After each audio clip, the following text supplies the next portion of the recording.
Audio Jungle.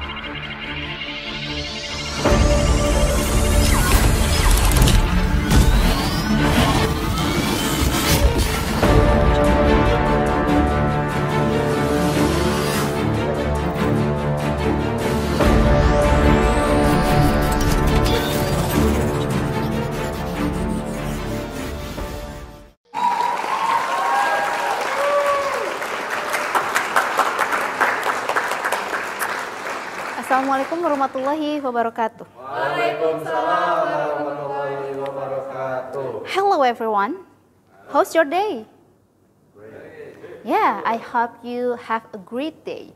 So, what we'll discuss for today? Our topic will be not far from our daily life.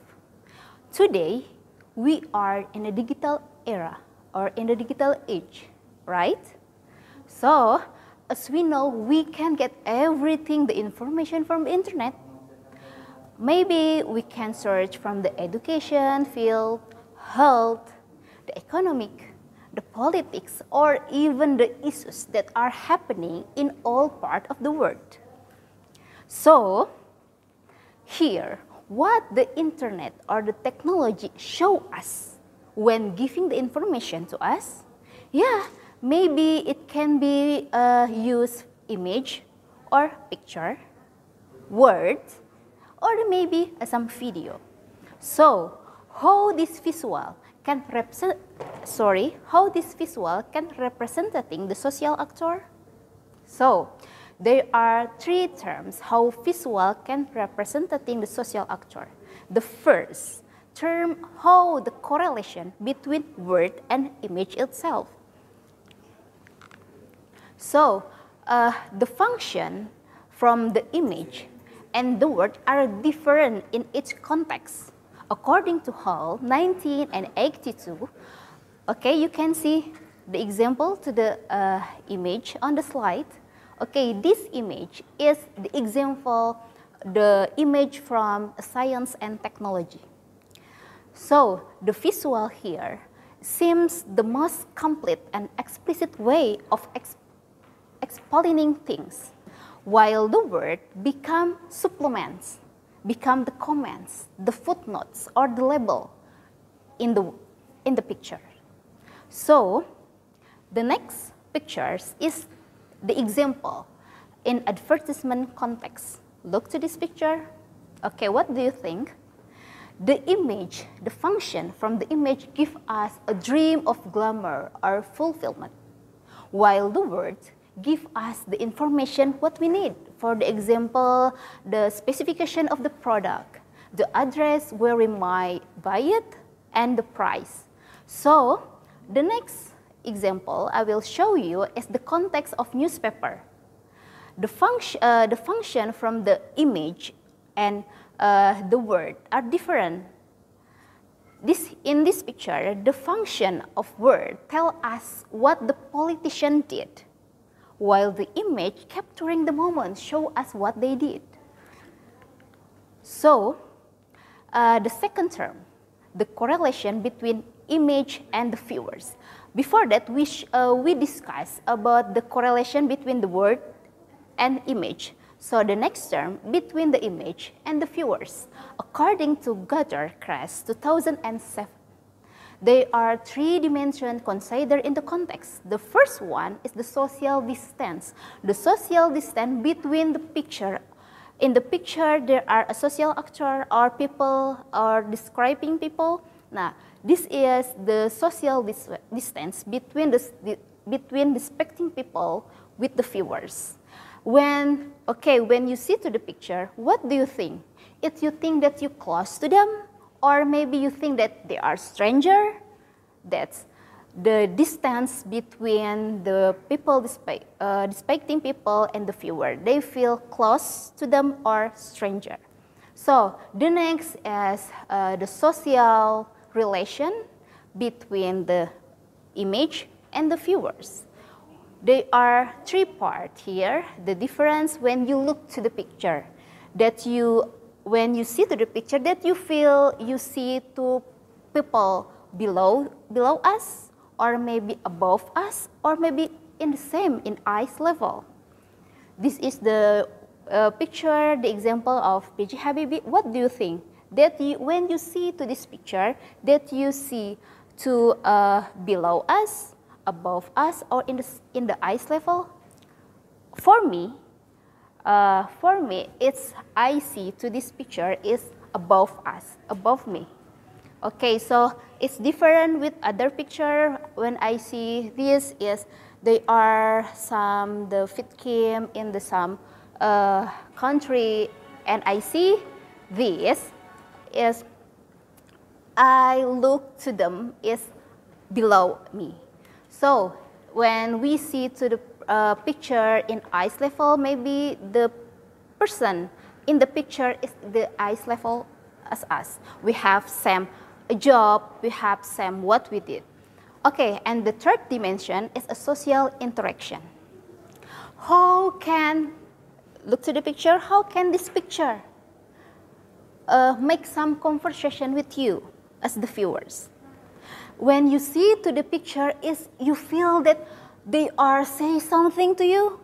They need, maybe they say, help us. And then you think that this picture tell you to help them.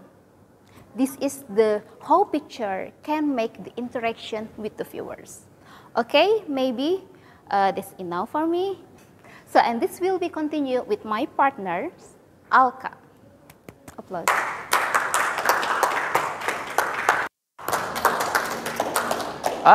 Hello friends, my name is Alka, yeah. Talking about visual representation, there is a term, namely describing people. I think it's very interesting, yeah, to talking about this. Why? Definitely people talking about how are the people in the picture represented. Or maybe is asking about how is a viewer relationship to the people in this picture represented. It's like what Miss Ilvia explained, yeah? A picture represents many things in the world. Yeah, friends, we have to remember that it can be various ways how people see. How image can depict human performing an action. For example, if they are involved in a tragedy, they can be a perpetrator or maybe a victim. Oh my God, guys, come on. We have to remember, yeah, that image only shows certain part of an action or situation, while other thing may be invisible or unmentioned. So, to face this problem, we need to use our face. We need to use our eyes and mind for what? For making our thinking more clearly about what situation in this world. Now, next is about specific and generic. In here, there is also the question like whether people are depicted specifically or maybe generically. Are we talking about specific like Al Zaitun student or Islamic student? Or maybe another question like white skin or maybe black skin in general. In here, we have to specifically tell the information to others to make our receiver more understand what information that we give to other people, and other people will receive information more clearly. That's about specific and generic. This is what I love, yeah. It's about cultural categorization. This is familiar in Indonesia. Cultural categorization, it is categorized by standard attribute. You know, like clothing, or maybe hairstyle, or headscarf. Or maybe in Papua we see koteka, yeah? Is what? Is a cultural categorization that represent about Papua, koteka. Now, we see in this slide, yeah? We see in this slide the example of a girl who wears niqab and the color is white, wears jilbab. You know, it represents what the cultural for the picture? Yep, that's good. It is represent for Muslim girls, yeah. Now, see this picture. We know whatever clothes you wear, it can provide a visual representation. So we have to wear good close ya. Because what? Because it represents our cultural categorization, guys. Now, we have to remember ya, that other people must see us as the best people. Other people must see us as an honorable people. And other people must see us as an authoritative. That's what the way of life for a man. So it is all depend on what we wear, what we think, and what we give. Okay, that's all from me. For the next, we'll explain by Mr. Daddy.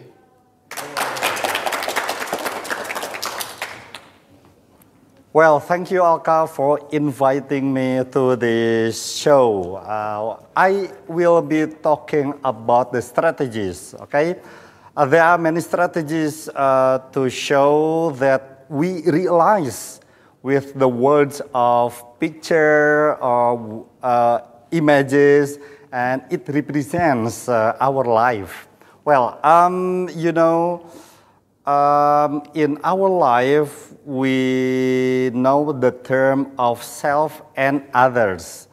In Indonesia, you know, the school from elementary school, junior high school, and senior high school, we use uniform. And probably it has the function, it has the goals, why in Indonesia we need uniform. And culturally, we have many cultures in Indonesia, and we have to respect, okay, the others by having the uniform. And probably this is the decision from our governments that from elementary school to junior high school to senior high school, we need uniform. But since then, when it comes to the university, we have different colors, different images, and different words. And how could we have the strategy to respect others, to show that this is us with the color, with the image, and with the words? There are strategies here. The first is the strategy of distantification. This is represent as not close to us.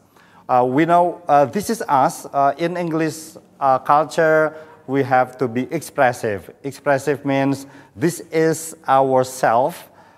This is our clothes, as what Alka explains, and it represents the social roles in our life. And the second one, this is the strategy of disempowerment, representing people as below us, as downtrodden, or whatever adjective based fits the given context. And this is our strategy, how we could realize our worlds, our social, by knowing them, by knowing us, knowing self and knowing others, and we do realize with our condition. And the third would be the strategy of objectivation. It represents the people as object for our scrutiny, rather than as subject addressing the viewer with their gaze and symbolically engaging with the viewer in this way. Ladies and gentlemen, whether you do realize your life when we decide our clothing, you use the color and probably your veil and then your pants also, and it represents your social. When you go to your campus, whether you are as students, you are as teachers, as lecturers, educators, realize or not, it represents your ideology. Your color, your word, your image, it represents your ideology. Well, the next would be the strategy of exclusion, not representing people at all the contexts where, in reality, they are present. So you go from your house, you are out of your house, and then you realize that your words and your clothes and then your behavior all at once will represent you at that day. Probably all day in your days will be different. And by choosing and deciding what you want to say, what is your diction, and then what image will you use, I think it will influence who you are, in what social group you are saying to. In our reality, ladies and gentlemen, you have to adapt, because in a social, probably you are as the teachers, you have to say the diction based on teachers' words, teachers' diction. When you come to your social, your community, probably you will be seen as the member of that social or community, so your diction, also your clothes will be different. And this is us. In our reality, you will have many functions. You will have many roles. And we will use that diction, the words and the image based on our ideology, or it reflects our ideology. Then the strategy of depicting people as the agent of action which are held in low esteem or regarded as subservient. It means that our life, our faith, or our social, our community will be in our surrounding. So we have to be wisely use it based on our conditions, based on our needs. That is called by usul. The strategy of showing people as homogeneous groups and thereby denying them individual characteristics and differences, they are all the same. Yeah. As we live by our personal or social, it will influence our words and our behavior, whether we can accept or deny others. But yeah, living in Indonesia, living with many curriculums, living with many goals based on culture will be different. I think this is us who has this curriculum in our life, because probably in West culture, they have one language, one culture. This is easier for the teacher, for the lecturer to adapt with one language, one culture. But this is us, the teachers, the parents with the different culture, we have to adapt. Okay, before the end, this is the strategy of negative cultural connotation. Yeah, in the strategy of negative cultural connotation, I have one quotation. You know, in our Indonesian context, someone says, this is our culture. Our culture would be not reading too much. Probably they have any word with rebahan or something. They have no time to read. And you say that this is our culture in Indonesia. This is negative culture. I think we can be the advanced countries by changing this cultural, negative cultural, habitual action by improving our habits in reading. That is our strategy. Not to let the negative culture habituation by letting the condition, but we have to improve. And the last is the strategy of negative racial stereotyping. Yeah, this is undeniable that we live with different cultures, and sometimes or oftentimes we know this is the stereotype, or this is the stereotype of the one who live in outer Bandung, outer West Java, outer Java. That is stereotyping. And this is our strategy to know the stereotypes of our condition, of our context. And then we should know about the stereotyping. And that is one of our prior knowledge. Then we will have the strategy in what is it called? in saying something and with our behavior. Strategy of stereotyping, this is undeniable that our knowledge, our brain will be inputs in stereotyping, but we have the strategy how to overcome, how to avoid with our stereotyping, and we will have the good condition to know about the words, the images, and our surrounding system.